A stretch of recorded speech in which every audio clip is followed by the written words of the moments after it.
तो गाइस आज हम लाए हैं एक साइंस का बायोलॉजी में नया चैप्टर 5 जिसका नाम है the fundamental unit of life means जीवन की मौलिक इकाई। While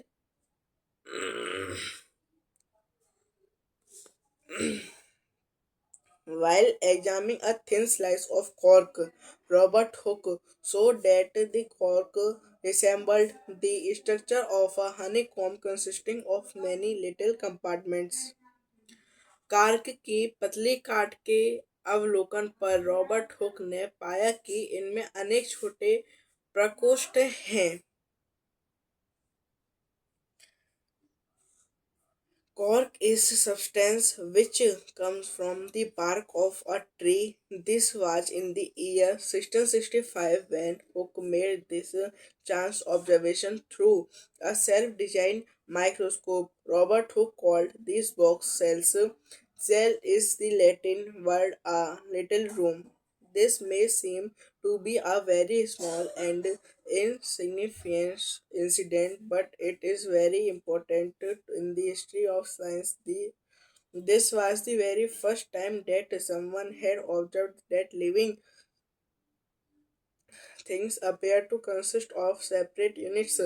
The use of word shell to describe this unit is being till this day in biology. Let us find out about cells. जिसकी संरचना मधुमक्खी के छत्ते जैसी प्रतीत होती है। कार्क एक पदार्थ है जो वृक्ष की छाल से प्राप्त होता है। सन 1665 में हुक ने इसे स्वयं सूक्ष्मदर्शी से देखा था। रॉबर्ट हुक ने इस प्रकोष्ठकों को कोशिका कहा। सेल कोशिका लैटिन शब्द है जिसका अर्थ है छोटा कमरा। उपरोक्त घटना छोटी तथा अर्थहीन लगती हो, लेकिन विज्ञापन के इतिहास में यह एक बहुत ही महत्वपूर्ण घटना है। इसी प्रकार सबसे पहले हुक ने देखा कि सजीवों में अलग अलग एकक होते हैं। इन एककों का वर्णन करने के लिए जीव विज्ञान में कोशिका शब्द का उपयोग आज तक किया जाता है। आप कोशिका के विषय में जानकारी प्राप्त करते हैं। अब ये इसमें पार्ट 1 के नाम से एक हेडिंग है, what are living organism made up of. सजीव किससे बने होते हैं। एक्टिविटी क्रियाकल्प। Let us take a small piece of an onion bulb with the help of a pair of forceps forceps we can peel off the skin called epidermis from the concave side inner layer of the onion. This layer can be put immediately in a watch glass containing water. This will prevent the peel from getting folded or getting dry. What do we think do with the peel? प्याज का एक छोटा टुकड़ा लो। चिमटी की सहायता से हम प्याज की अवतल सतह की ओर बीती सतह से झिल्ली उतार सकते हैं। इस झिल्ली को तुरंत पानी वाले वॉच ग्लास में रख लेते हैं। इससे झिल्ली मुड़ने अथवा सूखने से बच जाएगी। हम इस झिल्ली से क्या करें। Let us take a glass slide. Put or put put a drop of water on it and transfer a small piece of the peel from the watch glass to the slide. Make sure that the peel is perfectly flat on the slide. A thin camel perfectly flat on the slide. A thin camel hair paintbrush might be necessary to help transfer the peel. Now we put a help transfer the peel. Now we put a drop of safranin solution on this piece followed by a cover slip. Take care to avoid air bulbs while putting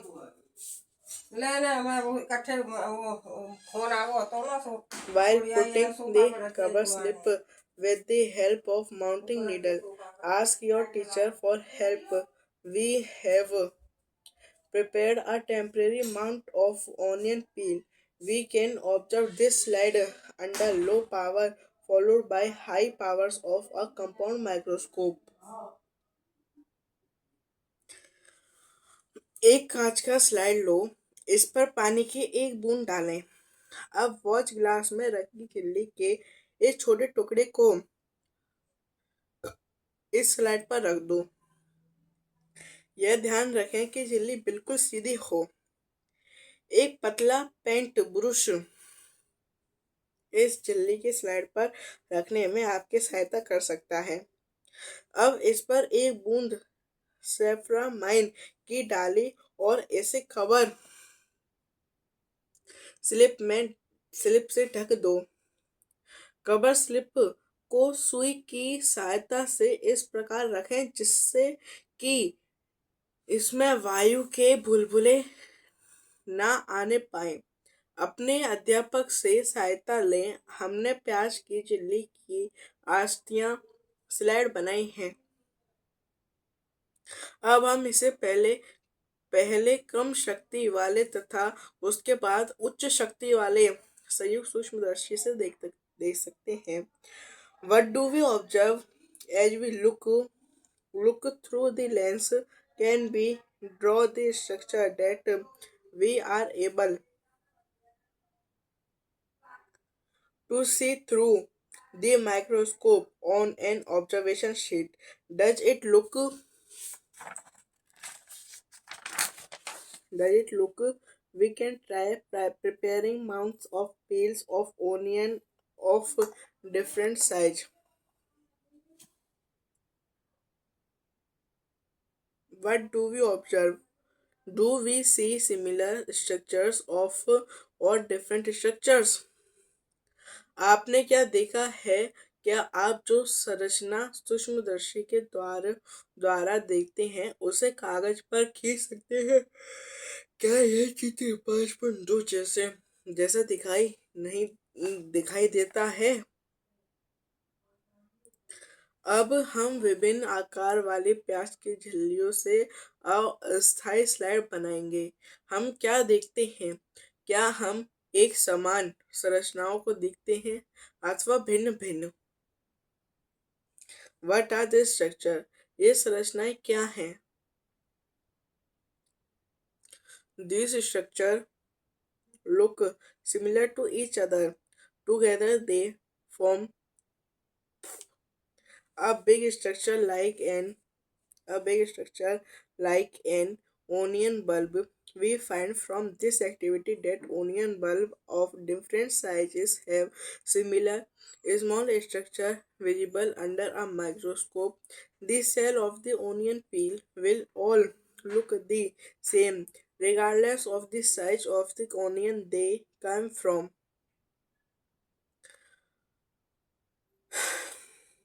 These small structures that we see are the basic building units of onion bulb. These structures are called cells. Not only onions, but all organisms that we observe around are made up of cells. However, there are also single cells that lived on their own. ये सभी संरचनाएं एक जैसी दिखाई देती हैं।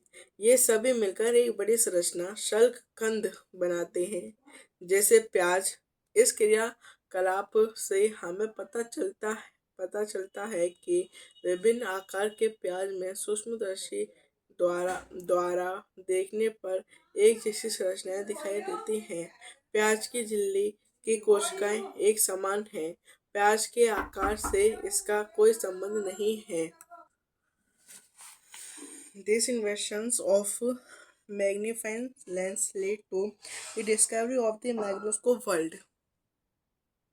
It is now known that a single cell may constitute a whole organism, as in amoeba, Chlamydomonas, Premonitions, and bacteria. These organisms are called unicellular organisms. Unisingle. On the other hand, many cells group together in a single body and assume different function in it to form various body parts in multicellular organism. Multi equal to many, such as some fungi, plant, and animals. Can we find out names of some more unicellular organisms? Every multicellular organism has come from a single cell. How cells divide to produce cells of their own kind. All cells thus come from pre-existing cells.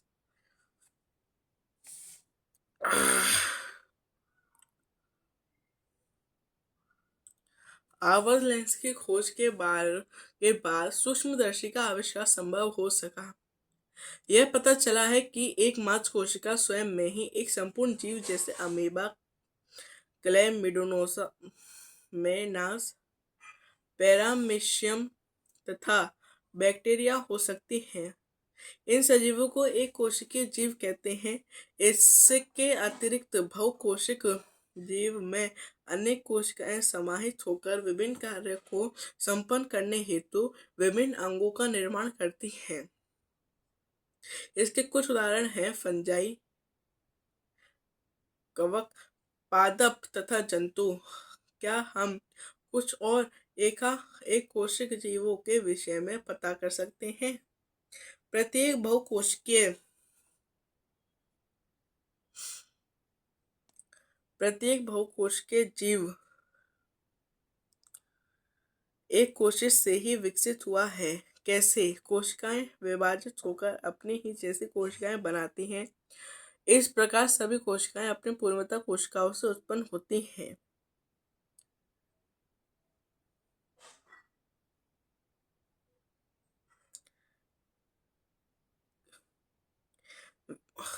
Activity 5.2. We can try preparing temporary mounds of leaf peels, tips of root of onion or even peels of onion of different size. After performing the above activity, let us see what the answer to the following question would be. A. Do all cells look alike in terms of shape and size? Do all cells look alike in a structure? Can we find differences among cells from different part of a plant body? What similarities could we find? हम पत्ते की झिल्ली, प्याज की मूला अथवा विभिन्न आकार के प्याज की झिल्ली की अस्थायी स्लाइड बना सकते हैं। उपरोक्त क्रियाकलाप करने के बाद निम्नलिखित प्रश्नों के उत्तर दीजिए। पहला प्रश्न है कि क्या सभी कोशिकाएं आकार तथा आकृति की दृष्टि से एक जैसी दिखाई देती हैं? क्या सभी कोशिकाओं की संरचना एक जैसी दिखाई देती है? क्या पादप के विभिन्न भागों में पाई जाने वाली कोशिकाओं में कोई अंतर है? हम कोशिकाओं में क्या समानता दिखाई देती है? Some organisms can also have cells of different kinds. Look at the following picture. It decides some cells from the human body. कुछ जीवों में विभिन्न प्रकार की कोशिकाएं भी हो सकती हैं। निम्नलिखित तस्वीर को देखो। यह मानव शरीर की कुछ कोशिकाएं हैं। स्मूथ मसल सेल्स, चिकनी पेशी कोशिकाएं, ब्लड सेल्स, रुधिर कोशिकाएं, नर्व सेल, तांत्रिक कोशिकाएं, फैट सेल, वसा कोशिकाएं, बोन सेल, अस्थि कोशिकाएं, स्पर्म, शुक्राणु, ओवम, अंडाणु। चित्र 5.3 picture figure 5.3 various cells from the human body. मानव शरीर की विभिन्न कोशिकाएं। The shape and size of a cells are related to the specific function they perform. Some cells, like amoeba, have changing shapes. In some cases, the cell shapes could be more or less fixed and per, peculiar for a particular type of cell.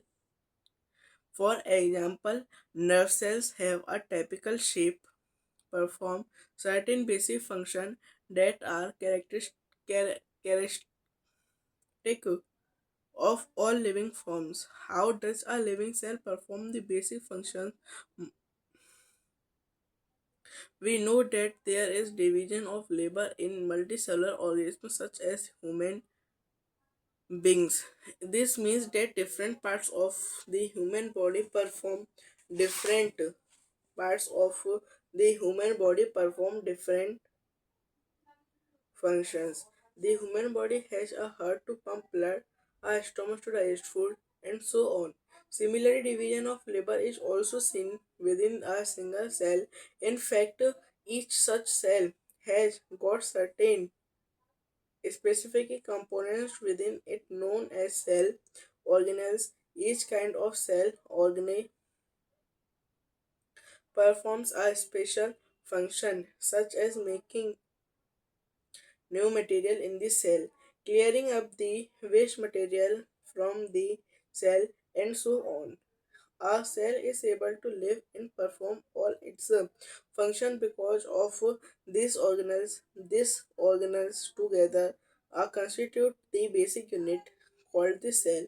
It is interesting that all cells are found to have the same organelles no matter what their function is or what organism they are found in.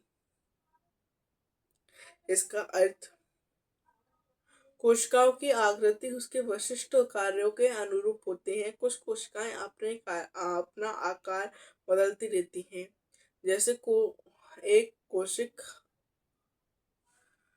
Amoeba. कुछ जीवों में कोशिका का आकार लगभग स्थिर रहता है और प्रत्येक प्रकार की कोशिकाओं के लिए विशिष्ट होता है। उदाहरण के लिए तांत्रिक कोशिका। प्रत्येक जीवित कोशिका में कुछ मूलभूत कार्य करने की क्षमता होती है जो सभी सब जीवों का गुण है। एक जीवित कोशिका यह मूलभूत कार्य कैसे करती है? हम जानते हैं कि बहुकोशिक जीवों में श्रम विभाजन होता है, जैसा कि मनुष्य में। इस इसका अर्थ यह है कि शरीर के विभिन्न अंग विभिन्न कार्य करते हैं। जैसे मनुष्य के शरीर में हृदय रुधिर को पंप करता है तथा आ, आमाशय भोजन को पाचन आदि। इस प्रकार की एक कोशिका में श्रम विभाजन होता है। वास्तव में ऐसी प्रत्येक कोशिकाओं में कुछ विशिष्ट घटक होते हैं जिन्हें कोशिकांग कहते हैं।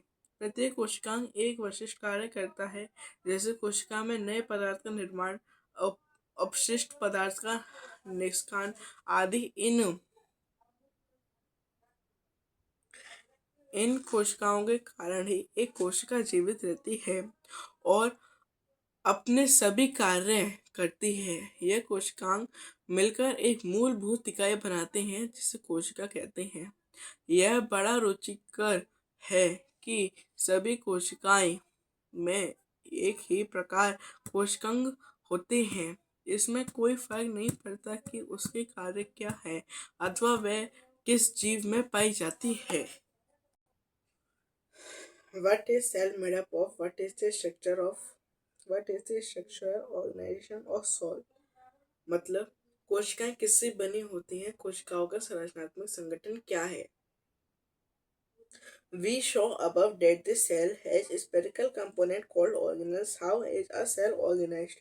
If we study a cell under a microscope, we would come across three features in almost every cell: plasma membrane, cell nucleus, and cytoplasm. All activity inside the cell and interaction of the cell with its environments are possible due to this feature. Let us see how. हमने देखा कि कोशिकाओं में विशिष्ट घटक होते हैं जिन्हें कोशिकाएं कहते हैं। कोशिका कैसे संगठित होती है? यदि कोशिका का अध्ययन सूक्ष्म से करें तो हम लगभग प्रत्येक कोशिकाओं में 3 गुण दिखाई देंगे: प्लाज्मा झिल्ली, केंद्रक तथा कोशिका द्रव्य। कोशिकाओं के अंदर होने वाला समस्त क्रियाकल्प तथा उसकी बाह्य पर्यावरण से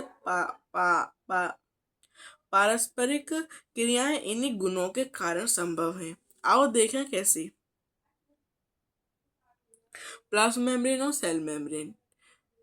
प्लाज्मा झिल्ली अथवा कोशिका झिल्ली, यह this is outermost covering of the cell that separates the contents of the cell from its external environment.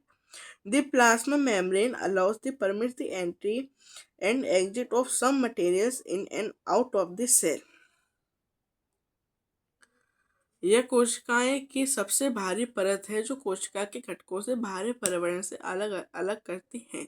Plasma झिल्ली कुछ पदार्थों के अंदर अथवा बाहर आने जाने देती हैं।